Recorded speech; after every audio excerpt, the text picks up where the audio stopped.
Now, the United States marked a painful anniversary Thursday, January the 6th, a day that marked deep divisions in the nation. Whipped into a frenzy by former President Donald Trump, his supporters attacked the U.S. Capitol, leaving a trail of death, injury and democracy at the breaking point.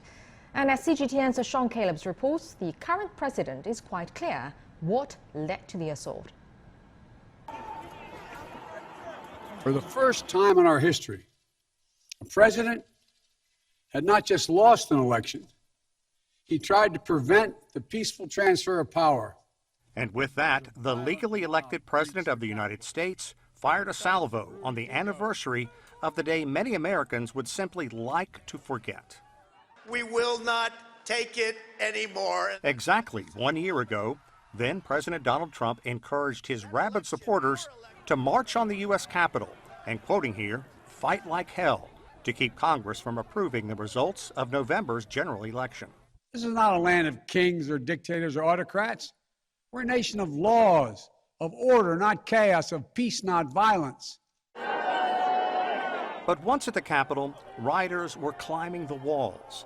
They attacked Capitol Police and other law enforcement officers and figuratively stomped on the U.S. Constitution, the bedrock of democracy in the United States. Without using Trump's name, Joe Biden said the ex-president and his followers held a dagger at the throat of democracy. I know your pain. I know you're hurt. Trump canceled a news conference he had slated for January 6th, but he still holds considerable sway, not only over his supporters, but of the Republican Party.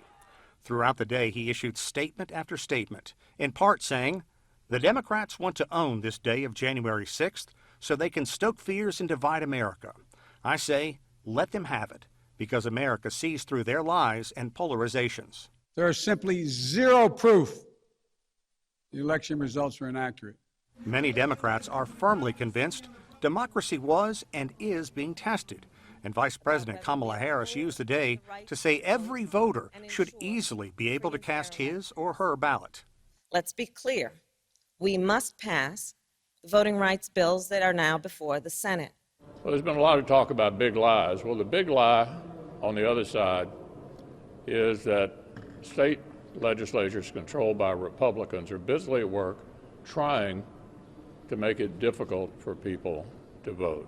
We are here today to reflect on the one-year anniversary of this terrible assault, which continues to threaten our democracy. And a year after, the great divide in American politics is alive and well. While Trump supporters may not like it, for the time being at least, he is on the outside looking in, a point President Biden is intent on driving home. He's not just a former president. He's a defeated former president. Defeated by a margin of over 7 million of your votes in a full and free and fair election. Sean Caleb, CGTN, Washington. And House and Senate members gathered on Thursday to remember the anniversary of the attack, while a right-wing group organized vigils to honor those who have been charged. The Caroline Malone reports from Washington, D.C. Take that house! Take it now! The assault on the United States Capitol, the most recognized symbol of democratic government in the world. 5 people died in the events surrounding January 6, 2021.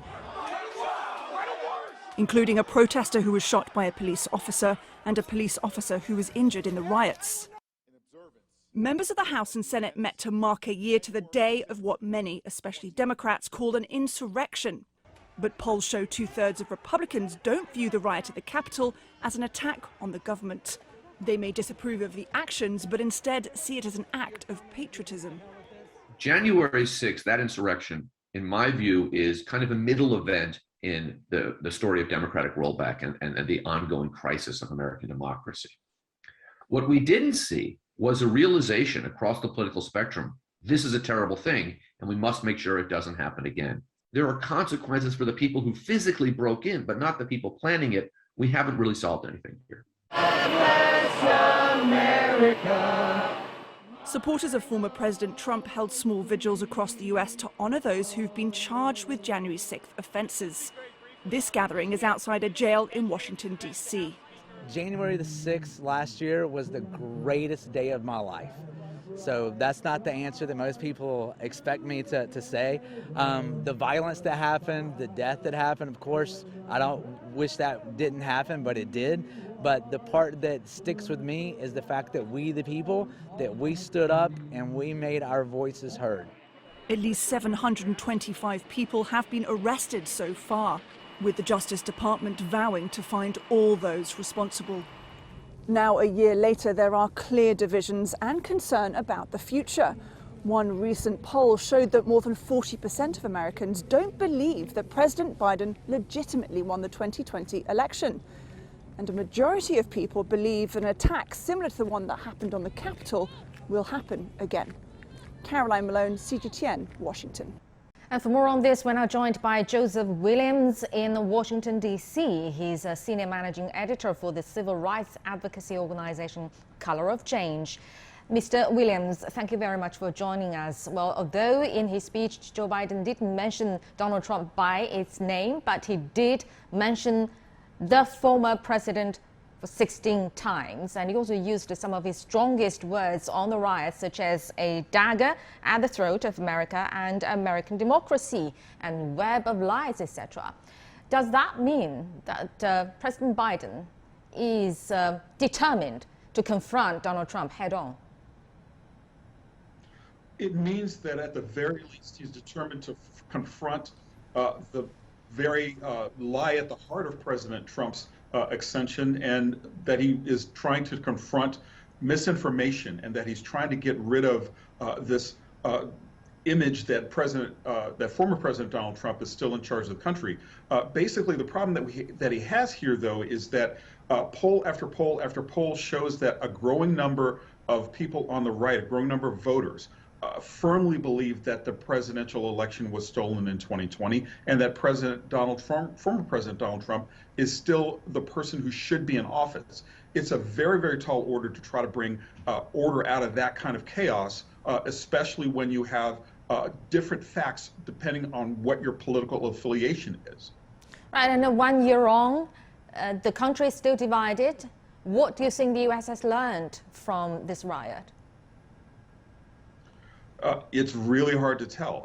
I think one of the things that we've learned from the events of January 6th is the fact that democracy is very fragile in the United States, a lot more fragile than many people would have been willing to admit before then. But so often we take for granted that democracy is an agreement, it's a handshake, it's norms, it's practices, it's not laws, it's not enforced by militias, it's not enforced at the point of a gun. It's simply an agreement between all parties to work together, and that a certain amount of rules, that these rules are agreed upon and everybody must follow them.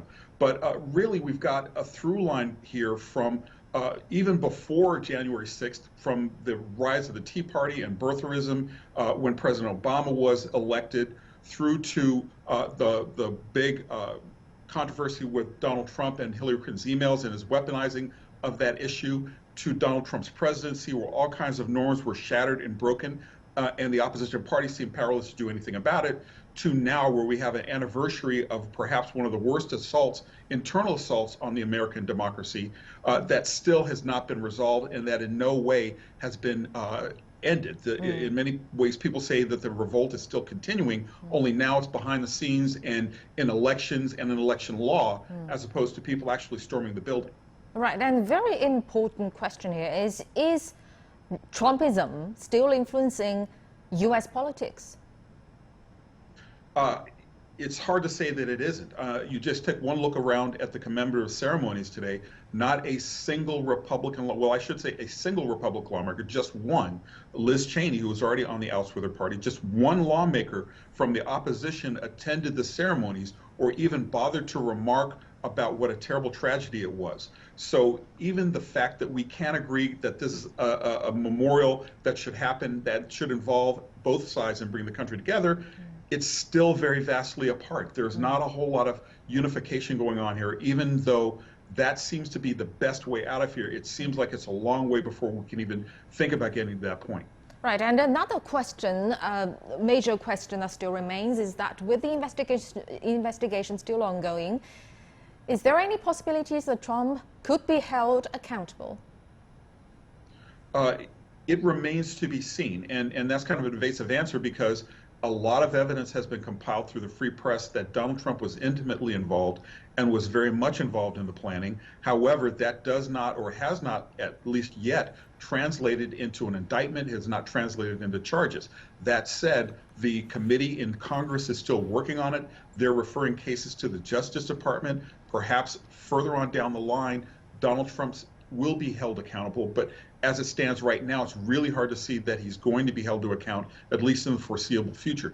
It may happen, it should happen, but whether or not it will happen is still an open question. Right, and Republican lawmakers and right-wing media have also been attempting to redefine the events and also reframe the insurrection as an act of a justified political protest. And there are some experts saying that this narrative may have long-lasting implications for political violence in America. Do you think so? It's hard to see it's hard to argue against that position, mainly because a year on, we had deaths at the Capitol, we had desecration of the halls of government, and still one governing party in the United States refuses to deal with this at all. They refuse to engage, they refuse to have self-reflection, they refuse to see why this was not an act of desecration of our form of government. And as long as that is the dynamic here, it's going to be really difficult to see how a country can heal and unify. Trumpism is still quite strong. He still holds a lot of sway over the party. And when he gives the endorsement for candidates and those candidates win, it says more than any report could ever say about how much he still holds the Republican Party in his thrall. Thank you very much indeed. Joseph Williams in Washington, D.C., a senior managing editor for the civil rights advocacy organization, Color of Change. Thank you very much for your insight.